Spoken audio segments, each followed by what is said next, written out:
E mais um convidado agora, nessa sequência dessa cobertura especial da Jovem Pan. Vamos conversar com o professor de Economia e Administração, Rubens Sawaia. Professor, bom dia, bem-vindo. Obrigado pela presença aqui no Jornal da Manhã nesse domingo. Bom dia a todos. Espero que esteja dando para escutar bem a minha fala. Está chegando bem, sim, professor. Obrigado. E a economia, claro, já sente os efeitos da guerra. Esse aumento dos combustíveis assustou muito durante a semana, né, professor? Veio uma alta muito forte, tanto que na quinta-feira, horas depois de a Petrobras anunciar que no dia seguinte subiriam os preços, formaram-se filas nos postos de combustíveis. Mostramos aqui ao longo da programação em várias cidades do país, os motoristas correndo para abastecer o carro antes de o reajuste passar a valer. Foi só o início, professor? Dá para esperar novas altas? O valor do combustível vai continuar subindo até que termine essa guerra? Olha, isso você disse bem, depende do tempo do conflito, né?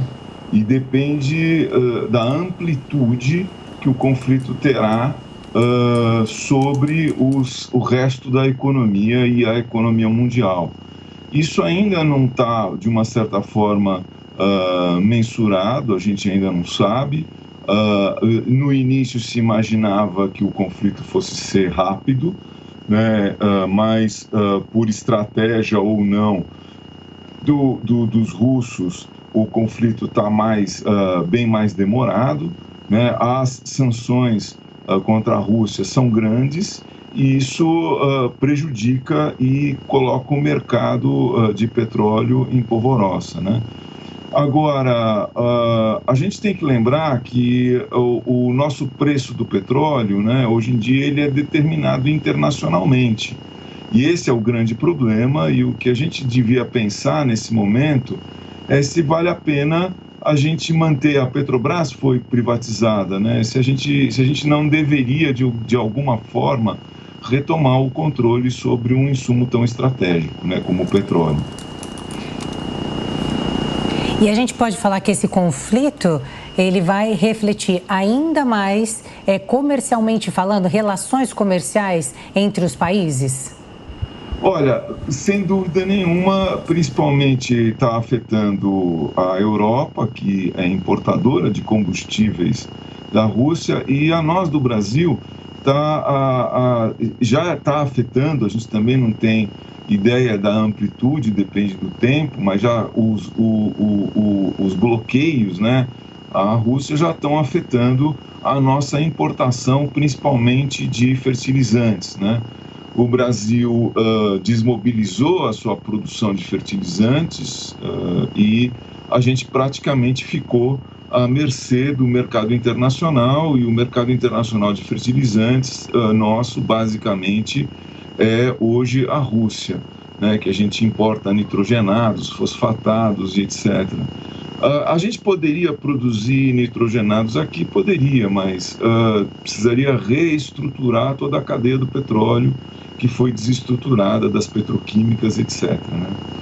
Então, de uma certa forma, isso afeta bastante o Brasil, né? E afeta o mundo também, né? O quanto impacta o comércio mundial, no sentido de que o preço dos alimentos sobe, o preço do petróleo sobe, e isso causará, sim, sem dúvida, uma elevação de preços global. Professor, peço que o senhor continue com a gente para acompanhar agora uma reportagem que a Camila Yunes preparou, mostrando justamente que o aumento nos preços dos combustíveis tem provocado mudanças nos postos pelo país. Oi, Camila, tem muita gente reclamando desse reajuste? Exatamente. Olá a todos que nos acompanham aqui na Jovem Pan desde a última quinta-feira, quando a Petrobras anunciou esse reajuste do preço dos combustíveis. A gente já tem visto mudanças aqui pela capital paulista. A gente lembra que o reajuste foi de 25% no diesel, 19% na gasolina e 16% no botijão de gás. Em alguns postos aqui da capital, a gente já viu esse reajuste. Alguns postos já tiveram esse reajuste de 50 centavos, outros menos de 60 e em alguns outros a gente viu até de 70 centavos. E claro, a população reclamando bastante deste aumento, motoristas de táxi, também motoristas por aplicativo, reclamando bastante deste reajuste. Empresas e entidades de caminhoneiros também se pronunciaram nesse sentido, disse que já não conseguem fazer os fretes que estavam programados e que as frotas ficarão paradas. A gente teve então posicionamento das empresas e de entidades de caminhoneiros neste sentido. A gente não tem uma greve de caminhoneiros agora, né? Fala-se muito sobre a possibilidade de ter uma greve, mas a gente não teve uma paralisação que nem a gente teve em 2018, quando os caminhoneiros ficaram parados nas rodovias e que teve um reflexo muito grande na economia do Brasil. A gente ouviu, né, o deputado federal Nereu Crispim, da Frente Parlamentar Mista. Ele falou com a Jovem Pan e deu algumas declarações a respeito da entidade, do que a entidade vem reivindicando. Vamos acompanhar. Não negamos que pagamos altos impostos no Brasil, mas isso são medidas eleitoreiras. E essas propostas de criar vale gás, vale combustível, isso é mais medida assistencialista, eleitoreira, visando as próximas eleições.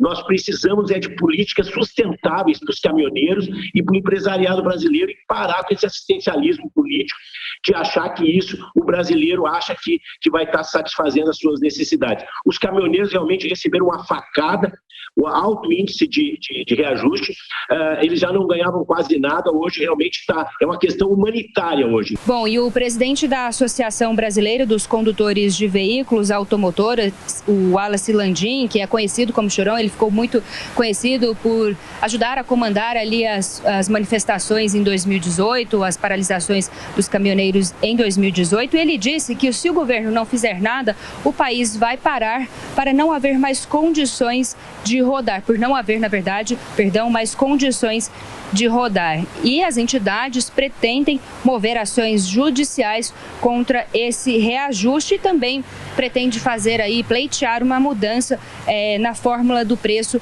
dos combustíveis. A gente lembra que a última greve significativa a última tentativa, na verdade, que a gente teve de greve dos caminhoneiros foi em novembro, mas ela acabou não acontecendo, a gente não viu de forma significativa como foi em 2018. É claro que essa alta no preço dos combustíveis impacta todo o consumidor e os brasileiros de uma forma muito importante, de uma forma muito séria, e as categorias já começam a se mobilizar e a fazer as reivindicações. A gente, é claro, vai seguir acompanhando todos os detalhes. E Rubens, essa alta dos combustíveis pode impactar o IPCA do ano que vem e chegar aí a mais de 7%? Olha, aí para o ano que vem depende de como a gente vai passar esse ano, né? Porque os combustíveis podem subir e permanecerem altos e a gente vai ter uma inflação que vai se refletir nesse ano. Como é uma inflação de custos, isso vai contaminar o sistema de preços interno em geral, porque todo mundo precisa de energia, né? E ao impactar o frete dos caminhoneiros, que uma hora vai ter que subir, né? Isso também vai impactar os preços, etc. Isso é uma cadeia a partir de um custo central, que é o custo do petróleo, que é o custo da gasolina, que é o custo do diesel, que é o custo do botijão de gás.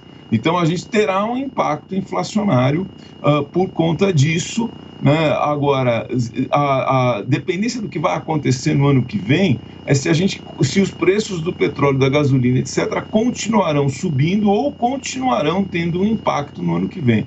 Como a gente ainda está no início do ano, né, o petróleo, se ele subir para $200 o barril, vai ter um impacto imediato, esse impacto será repassado pela economia, a gente terá uma inflação alta e talvez a inflação pare de acelerar e não contamine toda a economia, porque isso é uma inflação de custos, não tem nada a ver com problema de demanda, com problema de outros fornecimentos. Então, para o ano que vem, depende da trajetória de ascensão ou não do preço da gasolina e do diesel.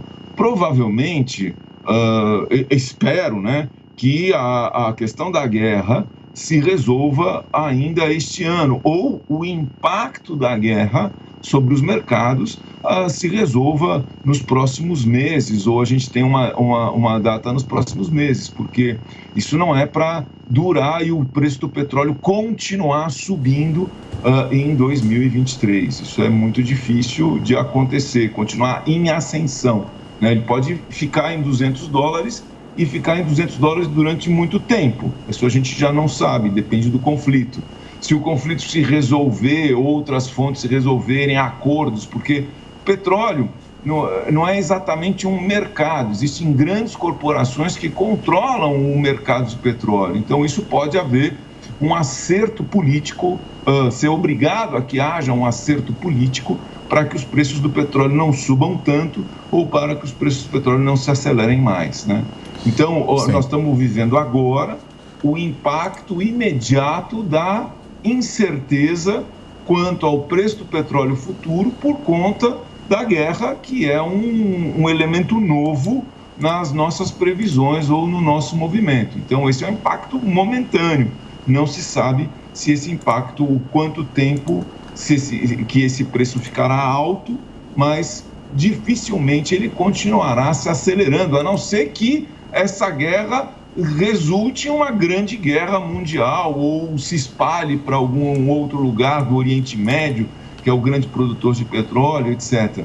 Mas a gente já pode ver o governo americano negociando com a Venezuela tem reservas enormes, né?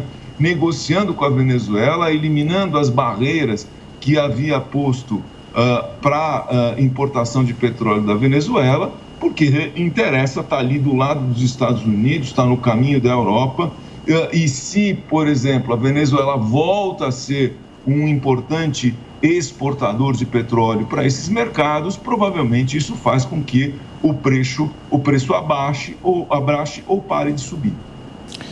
Professor, vamos a mais uma pergunta agora do professor Marcelo Suano. Professor, bom dia. A pergunta que eu vou fazer, eu não tenho nenhuma pretensão de constrangê-lo, colocá-lo contra a parede, mas pensando da perspectiva em que o senhor pudesse tomar decisão, fosse uma autoridade que tomasse uma decisão específica acerca do preço dos combustíveis, qual medida o senhor adotaria, o senhor acha que seria mais adequado? Aqueles que estão defendendo, por exemplo, um congelamento, porque um congelamento poderia impactar, mas nós observamos que se isso for feito, será uma interferência, uma indevida numa empresa que está conseguindo se manter após tudo aquilo que foi feito contra ela durante muitos anos, ao ponto de ela estar sendo valorizada e gerando os lucros que não se imaginava que seria capaz em tão curto período de tempo. Qual medida o senhor adotaria? O senhor acha mais adequado um congelamento ou fazer uma pressão para que os impostos, os tributos sejam reduzidos nacionalmente, mas por intermédio do controle do ICMS, por exemplo, ou alguma outra medida que pode impactar diretamente na inflação? Porque se aumentar o preço dos combustíveis, nós vamos ter um impacto direto nos custos dos produtos, como o senhor falou. Qual seria a medida que o senhor indicaria? Olha, é muito complicado. Você não pode fazer um congelamento de preços, porque quem define os preços hoje é a Petrobras e seus acionistas. Perfeito. A Petrobras se tornou uma empresa privada, como você mesmo disse, né, autônoma, apesar do governo ter uma golden share, ou ter alguma importância, alguma participação.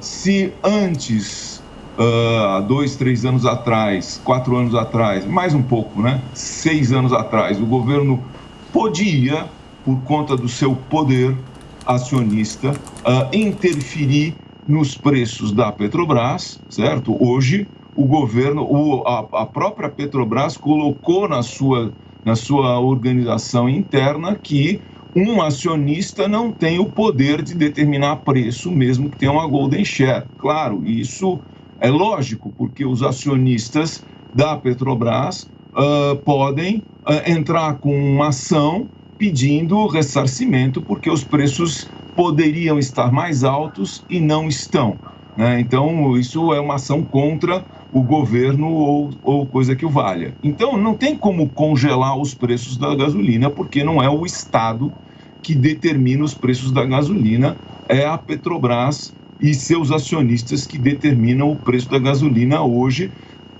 pós-privatização da Petrobras, que ela é praticamente privada hoje, como você mesmo colocou, e pós-acordo de acionistas, que impede que algum acionista, ou mesmo o acionista que detém a Golden Share, consiga modificar o preço dos combustíveis ou interferir no preço dos combustíveis. Então, essa medida, para a gente ter um congelamento de preços, para o Brasil, para o governo brasileiro voltar a controlar os preços, teria que mudar o sistema ou a lógica na qual a Petrobras atua, sem dúvida nenhuma. Então, isso é um problema jurídico enorme, né, que a gente criou. A gente privatizou um setor que é estratégico, né? Poucos países fazem isso, tem petróleo e privatiza o setor estratégico. Daí agora a gente está colhendo os resultados desse problema.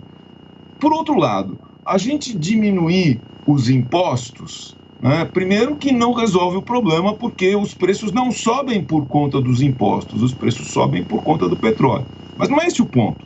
A gente poderia diminuir os impostos e zerar os impostos, por exemplo, e diminuir o preço da gasolina. Mas se a gente zerar os impostos, na verdade, quem está pagando o lucro da Petrobras? Quem está pagando o lucro da Petrobras são os brasileiros. Porque se a gente diminui os impostos da gasolina, outros impostos terão que ser criados ou outros impostos terão que ser cobrados para que o equilíbrio fiscal seja garantido.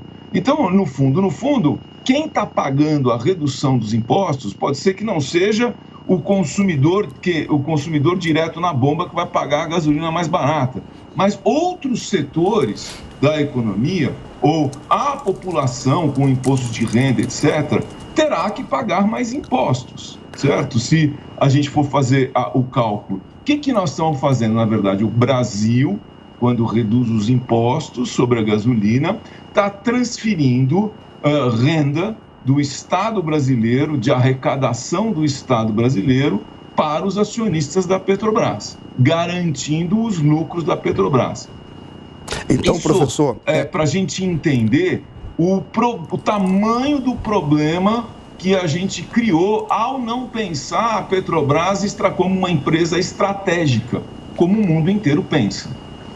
Então, professor, é interessante, da perspectiva que o senhor apresentou, nós não temos como interferir diretamente e temos que aguentar todos os impactos que estão acontecendo visando adotando outras medidas. Mas a pergunta que eu faria, então, no caso, todos esses discursos que estão sendo apresentados de buscar um preço brasileiro ou tentar fazer um controle do preço do combustível seriam apenas discursos demagógicos, porque eles iriam impactar em algo que está caminhando de uma forma adequada. Mas mesmo assim, na questão dos impostos, não existiria, por exemplo, nós teríamos que criar outros impostos, mas para sanar o problema da carência de recursos para governos estaduais. E não para, propriamente dito, a questão do combustível, que me parece que o combustível, ele atinge todos os segmentos da economia. Ele vai atingir, de certa forma, e aumentar a inflação. Nesse caso, quando o senhor falou de ter um setor estratégico, esse setor estratégico não pressupõe que ele seja estatal. Poderia dizer, é um setor estratégico, nós temos que ter uma política específica e, por exemplo, uma abertura total. Uma abertura que permita, além da privatização, trazer iniciativa privada para investimentos. Isso seria um caminho, porque da maneira como está, me parece que nós não temos como resistir. E nós somos obrigados a dar conta dos impactos que estão acontecendo, independentemente do caos que poderia vir. De uma certa forma, a gente tem uma abertura, depois da privatização da Petrobras, inclusive os poços de petróleo foram fatiados em diversas companhias, a gente tem uma abertura total do setor, né? Os estrangeiros podem entrar aqui. O problema é que os estrangeiros são os donos da Petrobras, né? São 6 grandes produtores, 6 grandes companhias que controlam o petróleo no mundo, certo? E quando a Petrobras foi privatizada, a estratégia não foi da Petrobras, foi dos seus novos acionistas. A estratégia dos novos acionistas foi fechar ou parar de refinar petróleo no Brasil, produzir gasolina e diesel, para importar. Então, as importações cresceram e o refino interno caiu, certo? Isso é um fato. Foi uma estratégia da empresa, mas a empresa não é uma empresa, a empresa são seus acionistas. E os seus acionistas são os mesmos que, de uma certa forma, controlam o petróleo internacional, o sistema internacional. Para eles, para os acionistas da Petrobras, é muito mais negócio, a gente está vendo os lucros da Petrobras, é muito mais negócio importar gasolina, importar diesel de outros países. Então, na verdade, quando a gente diz que o setor não é aberto, não, o setor foi aberto, né? No momento em que a gente privatizou a Petrobras, foi no intuito de abrir o setor para outros investidores, e de fato entraram uma série de investidores. Acontece que a gente está descobrindo agora que esses investidores têm seus interesses e controlam o mercado internacional de petróleo. E nós entramos no controle do mercado, no sistema de controle do mercado internacional de petróleo. Esse aqui é o ponto. Agora, a gente tirar dinheiro do ICMS ou dos governos, isso significa, quando a gente tira dinheiro de governo, é muito mais grave, de governo estadual, né, que eu quero dizer, e não do federal, é muito mais grave porque os governos, de fato, eles têm um orçamento, eles não emitem moeda, eles não podem emitir moeda, eles não podem ter um limite para a emissão de dívida, de fato, eles ficam com menos recursos, né? Ou eles vão ter que aumentar impostos de outro lado, ou vai faltar recurso. E recurso de Estado, né, e município é recurso, nós estamos falando de infraestrutura, saúde, educação. É disso que nós estamos falando, certo? Professor. Então, quando a gente diz que a gente vai reduzir o ICMS, nós estamos retirando a possibilidade dos estados investirem em infraestrutura, saúde e educação. É claramente isso, porque esse é o grosso do orçamento, vamos dizer assim, do gasto dos estados e municípios, né? Então, é um problema grande, né, que a gente tem. Professor Rubens Sawaia, peço que o senhor continue conosco, a gente já retoma nossa conversa. Agora, 10 horas. Repita. 10 horas. E ontem o presidente Jair Bolsonaro concedeu entrevista coletiva, falou sobre vários temas, inclusive sobre a política de preços da Petrobras e fez duras críticas à estatal. Vamos acompanhar. Não pode a Petrobras trabalhar exclusivamente visando lucro, num mundo em crise, né? E com o preço do combustível bastante alto aqui no Brasil. O imposto federal PIS/COFINS nos combustíveis é um valor nominal, não é um percentual, é nominal. Por exemplo, a gasolina é 69 centavos. Esse valor está congelado desde janeiro de 2019, quando assumiu o governo. A mesma coisa o imposto federal do diesel, tá? Agora, o ICMS, se você levar em conta, é um percentual, mas que incide em cima do preço final da bomba, que está errado, porque ele é bitributado. O ICMS incide ainda em cima do PIS/COFINS, em cima do próprio ICMS, por ocasião da mistura do etanol na gasolina. Então, praticamente dobrou o valor arrecadado por litro por parte dos estados desde 2019. O meu continua o mesmo. O momento é de sacrifício para todo mundo. Acredito que os seus governadores poderiam estudar isso daí, né? Se bem que está congelado o ICMS, mas poderia estar, no mínimo, no caso da gasolina, menos R$1. Porque hoje em dia, em média, está um pouco acima de R$2 por litro de gasolina vendida no Brasil. Esse valor está um absurdo. Se continuar a crescer o preço do combustível, se, por exemplo, acabar o congelamento, a gasolina for para R$10, cada litro de gasolina consumido no Brasil, o consumidor vai pagar R$3 de ICMS. É um absurdo você pagar R$3 num litro de gasolina. Perfeito. Então, as declarações do presidente Jair Bolsonaro neste sábado, ele foi questionado, inclusive, sobre a possibilidade de troca do presidente da Petrobras e respondeu que todos podem ser trocados no governo, exceto o presidente e o vice-presidente da República. Agora, 10:02. Repita. 10:02. Seguimos juntos na manhã deste domingo, trazendo para você os principais destaques do Brasil e do mundo no Jornal da Manhã. Obrigado mais uma vez a você pela sua companhia e, claro, com a sequência da cobertura e as últimas informações sobre a guerra na Ucrânia. Comigo aqui, a Elisângela Carreira. Vitor Brau, obrigada pela audiência e seguimos com as principais notícias do Brasil e do mundo. A guerra não para na Ucrânia e entra no 18º dia. As tropas russas se aproximam cada dia mais da capital Kiev e já estão a 25 quilômetros da cidade. Nesta madrugada, novos ataques desde Lviv. Pelo menos 35 pessoas morreram. Não há previsão de uma nova reunião entre as delegações para tentar um cessar-fogo. Grávida atingida em ataque à maternidade dá à luz a menina Verônica. Um bebê brasileiro foi resgatado da região de conflito. A outra guerra, essa contra o coronavírus. Os números da pandemia caem e os estados flexibilizam as regras. No futebol, o Corinthians atropela a Ponte Preta e goleia por 5-0. No Rio Grande do Sul, vamos ter Grenal já nas semifinais. O ex-presidente Fernando Henrique está internado em São Paulo após sofrer um acidente doméstico. E a alta nos preços dos combustíveis já é sentida nos mercados e nas feiras livres. Agora 10h04. Repita. 10h04. A gente vai ouvir mais uma vez Jair Bolsonaro, que afirmou que Paulo Guedes continua sendo seu ministro de confiança e falou sobre subsídio para combustíveis. Ouça. A questão de possível subsídio. Isso passa pelo parecer do Paulo Guedes. Ele já deu um indicativo para vocês dessa possibilidade se o barril do petróleo explodir lá fora. Então essa é uma possibilidade, porque se você jogar todo o preço aqui para o consumidor, o Brasil explode, a inflação explode a economia, não queremos isso. A questão do subsídio é uma coisa excepcional que o Paulo Guedes vai decidir, porque ele continua sendo meu ministro de confiança. O problema nosso não é a produção de petróleo. No passado, 3 refinarias foram prometidas pelo Lula de serem feitas no Brasil. Começaram, não terminaram, gastando uma fortuna em cima disso aí. O problema nosso é a importação de derivados. Se nós tivéssemos feito no passado, o PT tivesse feito 2 refinarias no passado, não estaríamos com esse problema agora, porque o Brasil é autossuficiente na produção de petróleo. O presidente também respondeu sobre possível troca do comando da Petrobras. Todo mundo tem possibilidade de ser trocado, todos, exceto o presidente e o vice-presidente da República. Eu sou o acionista majoritário da Petrobras, então eu dou meus palpites, minhas sugestões diretamente ao presidente quando se faz necessário, mas isso não é interferência, são sugestões apenas que eu faço. O senhor comentou com ele a mudança? Tem certas coisas que não precisa comentar.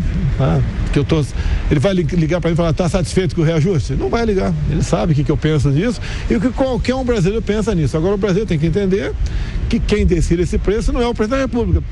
É a Petrobras, com os seus diretores e o seu conselho. Então o senhor estuda trocá-lo? Não, que ninguém falou em trocar. Você perguntou se ele pode ser trocado. Qualquer um pode ser trocado no meu governo, menos eu, logicamente, e o vice-presidente da República que tem mandato. Professor Rubens, gostaria de saber sua opinião a respeito das falas do presidente Jair Bolsonaro.